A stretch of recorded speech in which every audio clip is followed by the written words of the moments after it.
Promotional consideration paid for by the following. Hello and welcome, Cheap Shot Nation.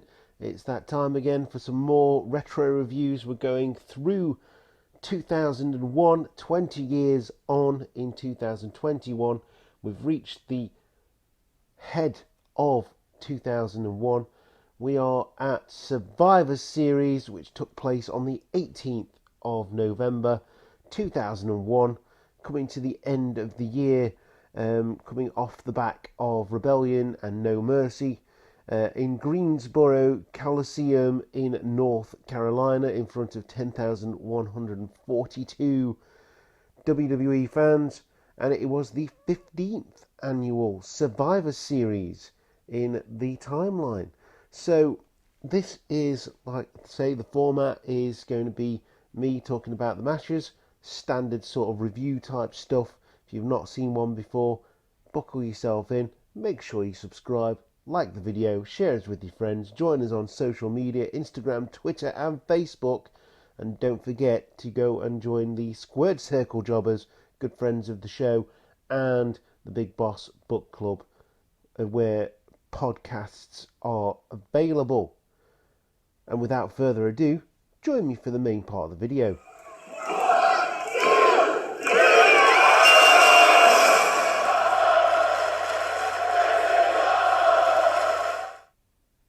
So we go on to the first match now. It is for the European Championship. Yes, there was one of those back in the day, although it was a bit of a joke at this point in time. It was once a prestigious title held by the likes of Triple H and The Rock. It is Christian, the current European Champion, versus Al Snow, a former European Champion. One of the most memorable, actually. He used to come from a different place every single time he used to defend that championship, with a different set of music every single time as well. So this one's a simple by-the-books match where Christian retains his European Championship. Not as strong an opener as we have been used to recently with WWE in 2001, if you've been watching the retro reviews going forward. But that being said, Al Snow is the main trainer on the show known as Tough Enough, which is available on the WWE Network, #999. It was entertaining at the time, and it showed exactly WWE's intent moving forward as it was shown on MTV. Al Snow hits the snowplow, but Christian gets his feet to the ropes, and Christian catches Snow coming in with a boot to the face and hits the Unprettier for the finish. Like I say, by the book, straightforward, by the numbers, 2 cheap shots out of 5.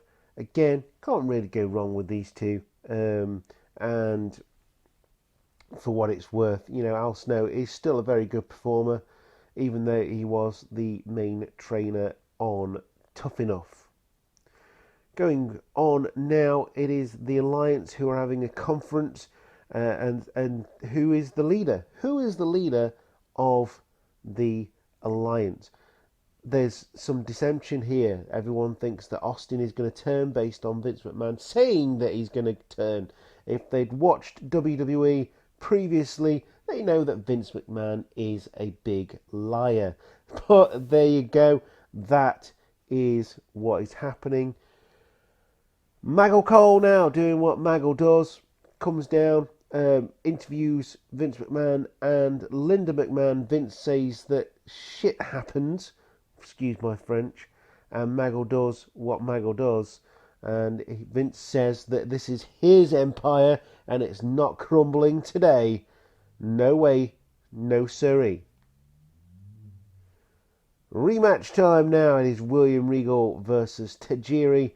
This match is not as good as their match at Rebellion, in my opinion, but it's still very serviceable, still telling the story of the teacher versus the student. Regal gets his nose busted earlier on in the match, which does fuel the fire against Tajiri. Tajiri doesn't get a lot of offense in, just a few strikes here and there, but William Regal is absolutely dominant in this match. Tiger Bomb to get the surprise victory in this one. I was expecting a Regal stretch or something like that, but a Tiger Bomb nonetheless, and a pin straight away. Pins Tajiri. William Regal wins. Again, 2 cheap shots out of 5.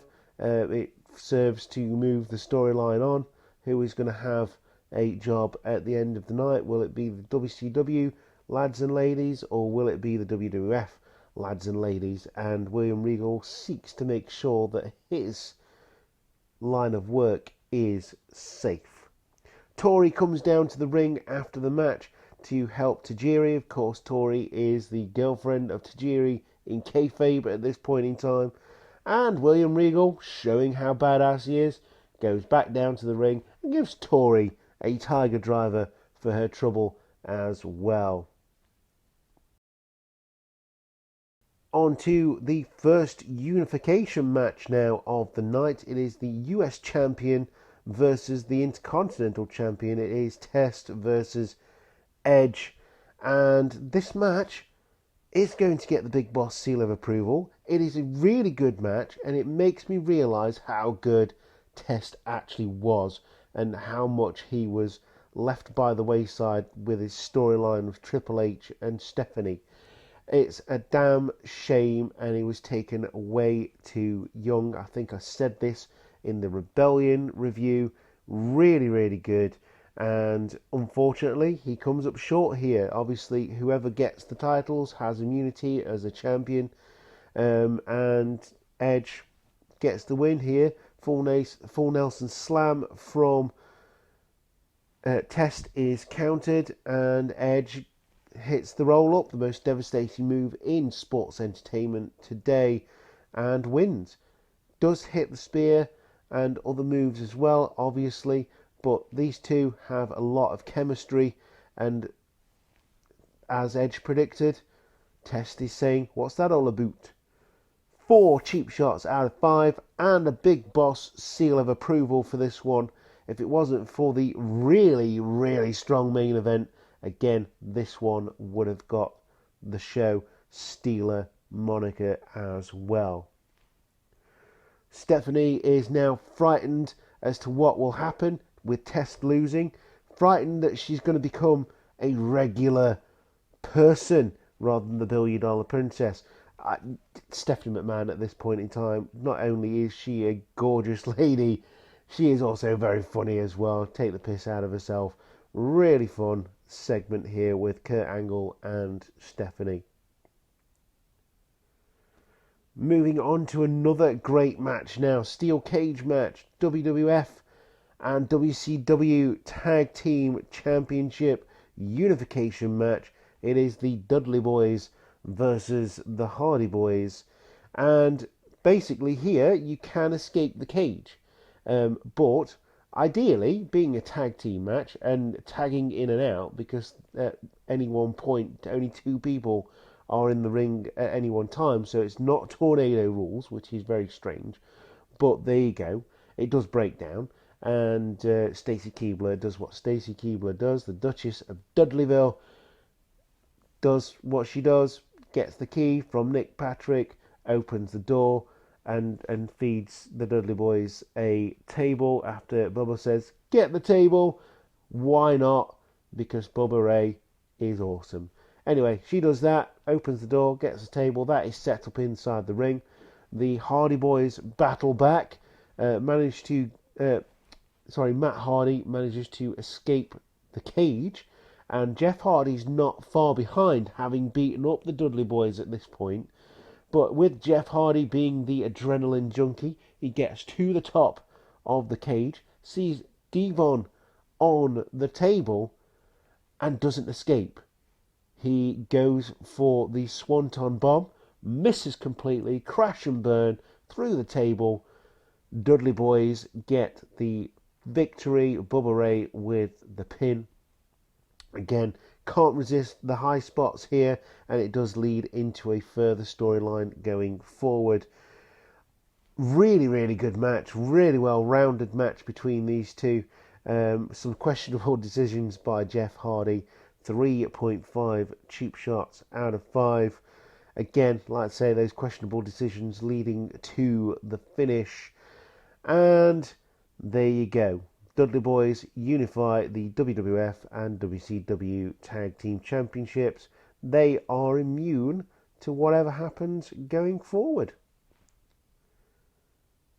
It's now time for our special segment, Which WWE Jobber is at WWE New York? Which WWE Superstar is at WWF New York? Because they didn't have a spot on the card. Boom. In this case, though, it's not a WWE jobber at all. It is none other than Mick Foley, very annoyed that he's been sent to WWF New York to rile up the crowd there. But it is Mick Foley being sent to WWF New York. Says that he's going to turn up on Monday Night Raw and give Vince McMahon a piece of his mind because the commissionership is a joke to him because he doesn't get any authority behind him to make decisions. Fair play, but why not enjoy yourself, Foley, eh? Is it just because it's not Christmas? And there you go. That's which jobber is at WWF New York. It's not a jobber at all. It is, in fact, Mick Foley. Moving on now to the Immunity Battle Royal, as we see Scotty 2 Hotty going towards the arena, getting ready for his part in the Immunity Battle Royal. Basically, in this match, there are 20 people plus in the ring, and it is a free-for-all, every man for himself. Whoever wins gets immunity to whatever happens, keeps his job for a year. See Scotty 2 Hotty going towards the ring, as I've already said. He meets Test. Test beats him up. He takes his place. He's going to get that immunity whether he likes it or not. You see, I can do references to SummerSlam 1992 as well. Taz here is a surprise entry into the Immunity Battle Royal. This is a pretty standard Battle Royal. Everyone, like I say, either teaming up to get the bigger people out or being on their own and sort of really performing quite well. There is a storyline between Taz and Paul Heyman here as well, as Taz gets dumped out of the ring by another competitor, having said, "Hey, what do you want?" and talking to Paul Heyman. Paul Heyman starts laughing, and it's really funny because Taz gets up and Paul Heyman goes and hides behind JR, which is insanely hilarious. The last four in the ring are Storm, Lance Storm, Test, Bradshaw, and Billy Gunn. Test wins, having eliminated Billy Gunn last, and he achieves immunity. What's that all about? Eh? What's that all about? 3 cheap shots out of 5. Like I say, a pretty standard battle royal here, but Test is awesome. And we also get a little teaser of what would come next with Stacy Keibler, but I'll keep that under my hat because it is really, really funny. Next on the card is the 6-pack challenge to crown a new women's champion. It is Trish versus Jacqueline versus Lita versus Ivory versus Mighty Molly versus Jazz.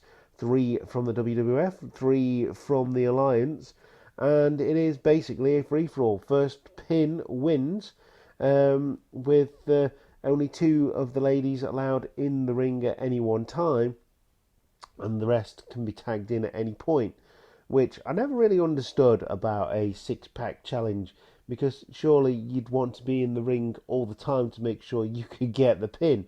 But Trish would win with a Stratisfaction on Ivory, showing the faith that WWF had in Trish at the time, being that she was a valet to start with, and now she's become women's champion and would be one of the greatest women's champions going forward, is just a testament to how much they built Trish up at this point. Not just eye candy, but actually a very good performer inside that ring. That being said, this match didn't get nearly enough attention as it should have done. It should have been given much more time for a start. I mean, you've got Jacqueline, Lita, Ivory, Mighty Molly and Jazz, all veterans of the sport, know how to wrestle, but there was just no chemistry in this one. There was moves that looked like they'd gone awry, and I think Jazz had come in quite late here, so I'm not blaming her or anything, but some of the moves looked quite dangerous that they were trying to perform. And there is an element of, right, okay, you've got to trust the person, you've got to talk to the person that you're going against, and I just don't think they were given enough time to do this. So that is my reasoning for giving it 1.5 cheap shots out of 5. The ending was good, it's building up a new star, which is fantastic, but you've got 5 other very credible women in this match that didn't get a shot and didn't get a lot of time to put this one together, even though there's 6 of them in there. So yeah, it's not perfect at this point. They're still trying to find their feet, but the revolution is very much starting at this point. Vince McMahon now gives a team talk to his team, WWF, The Rock, Y2J, Undertaker, Kane and The Big Show. You would think that with the 3 huge guys, The Rock and Chris Jericho, this would be a shoo-in, but it's much more difficult than they ever expected. Moving on to the winner-takes-all traditional Survivor Series match. It is Team WWF, which I've already mentioned as The Rock, Y2J, Chris Jericho, Undertaker, Kane and The Big Show versus Team Alliance, Stone Cold, RVD, Kurt Angle, Booker T and Shane McMahon.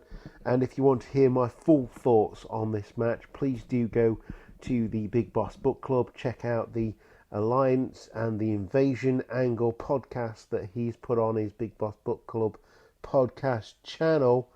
And basically we talk everything about the Alliance angle, the Invasion angle, and give you my full thoughts on this match, including discussing, was the Alliance team the best team that they could have put out at the time with other people available. Anyway, let's get on.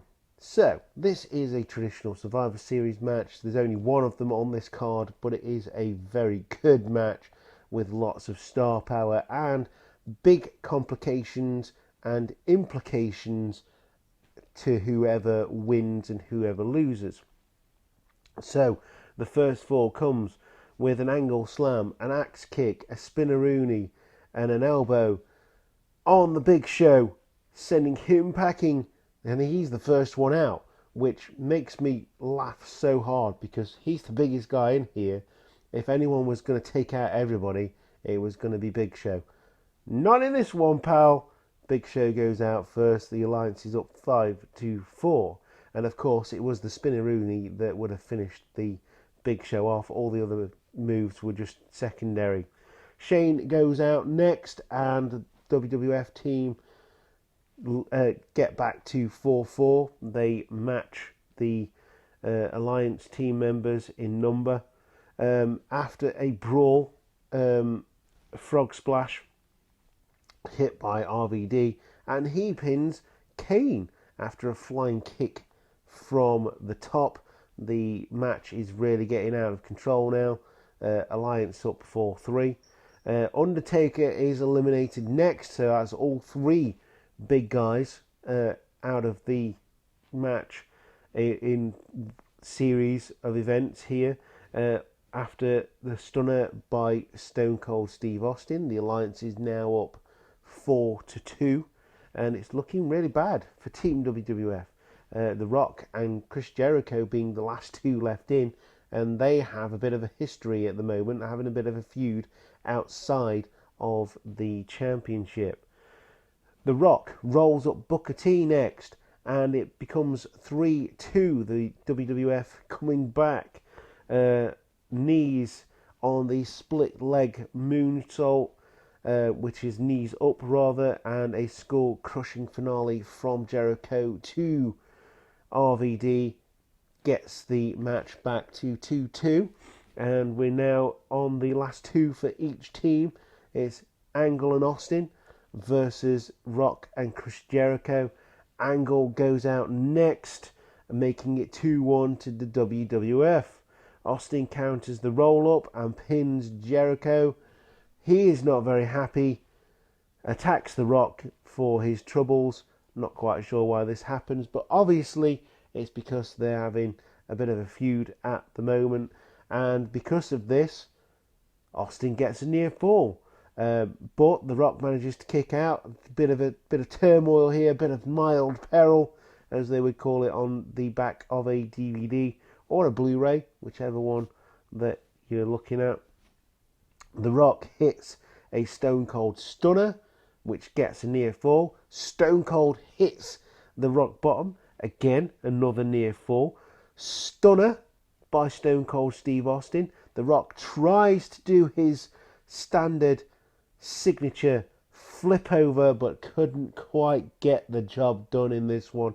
But he's quite close to the ropes, so it manages to kick out of this one. Angle hits Stone Cold Steve Austin with the title, turning his back on the alliance, and The Rock wins for the WWF. And the quote of the night: "The alliance dies at Survivor Series." This is the definition of survival, and you'll see on your screen now a picture of Vince McMahon celebrating, looking rather evil while he does it. This one gets top marks. If I could give it more, I would, but we're doing it things out of 5. 5 out of 5. Brilliant match from start to finish. Tells a really good story. Everyone in it does their part, including Shane McMahon. Wish Booker T had been given a bit more time, being that he's basically the only one besides RVD that's come over from the WCW and ECW brands when they closed down, who's in this main event match. Both would go on to do bigger things. And yeah, it's really just an awesome match. Great finish to the invasion angle. The invasion angle itself could have been a lot stronger, but with guaranteed contracts, the bigger names were sat at home getting paid, and why not?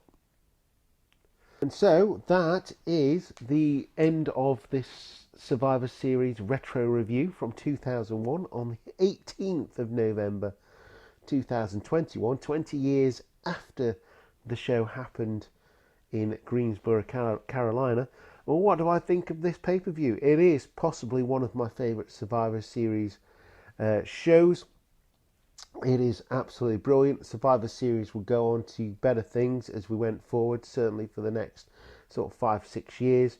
It would be just awesome and take Survivor Series to a new level, especially in 2002. Really looking forward to that one.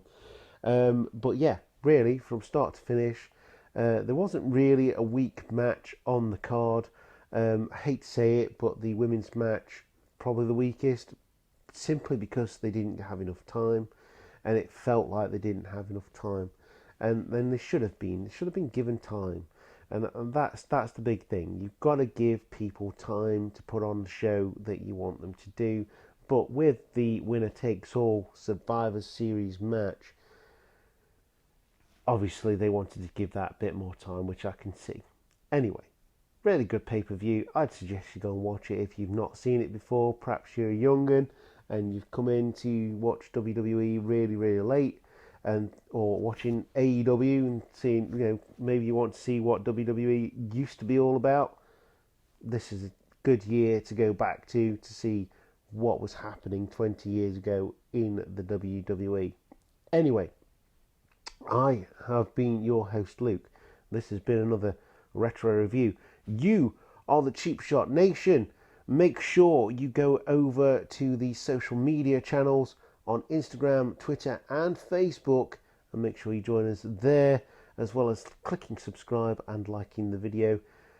We're moving on to Vengeance next. It is in December of 2001, and it has the tournament to crown a unified world champion. The undisputed world championship is on the line between Chris Jericho, The Rock, Stone Cold Steve Austin and Kurt Angle in a series of matches all on the same card. You can also go and join the Squared Circle Jobbers here on YouTube. They're doing really well at the moment. They play the General Manager mode from SmackDown vs. Raw 2006 and they just have fun doing so. It's really, really good, really well put together. Friends of the show, go and check those out. And as I've already mentioned, the Big Boss Book Club podcast, which you may hear a familiar voice there, talking about my top five Survivor Series matches, along with a few other friends from the inner circle that we have in wrestling chat. Anyway, that has been me. You have been you. Now you like you, and I like me. I will see you next time. Thank you very much for watching, and goodbye.